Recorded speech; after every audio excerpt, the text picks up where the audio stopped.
streets of Notting Hill last night, final preparations are underway for this year's carnival. 130 bands and floats, along with months of preparation, should make it one of the biggest ever.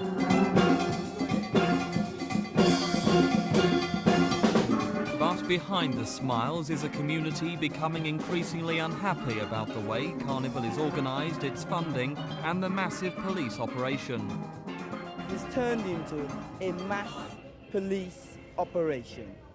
It's the best opportunity that the Metropolitan Police gets to try and test out a lot of its civil disorder and civil unrest strategies. It's a decision to stop sound systems at 7 in the evening and bands playing at 8:30 that's causing the biggest problem. Many want to party until the late evening. Now some bands say they'll play on until they're ready to stop. I think it's the abrupt way it goes down and then people are sort of herded, trying to be herded out, and I think that is what causes the problems. But as far as the bands are concerned, they'll play on until whatever time they feel is necessary. I think the bands will play on until they get back to base, and I think it's the best way for them to do. When it gets dark, things happen that possibly we, the organisers, wouldn't like to happen.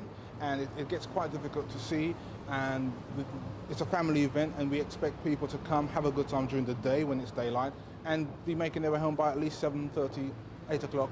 The other major cause for concern is that only half the recommended 300 stewards will police this year's event. Organisers, who've a budget of just over £200,000, say they simply can't afford them.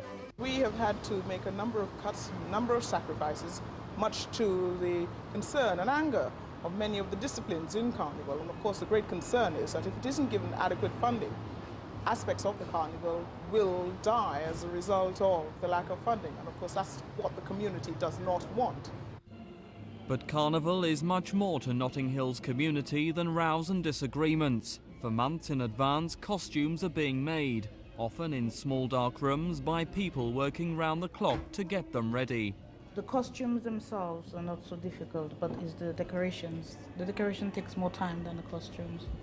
But we enjoy doing it.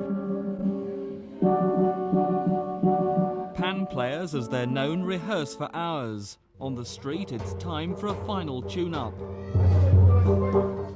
It all started 25 years ago with one band, 2 police officers and just a few hundred revellers.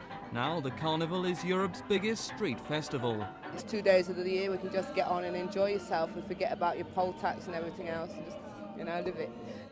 They kill the whole spirit of it now. They see it as a business, so there's no spirit in it, no atmosphere. Everything is money. For me, it's everything. Everything. It's a fantastic time. I'll go down dancing in the streets, and it'll be lovely, beautiful, especially for OAPs like me. Come and have a safe and enjoyable Carnival. It's your Carnival and we must together save it. And you think it will be a success this 25th year? Yes, most certainly. Despite the rows and disagreements, organisers and police say they're determined to make this year's event happy and peaceful. This is Mike Pearce on the streets of Notting Hill for Thames News.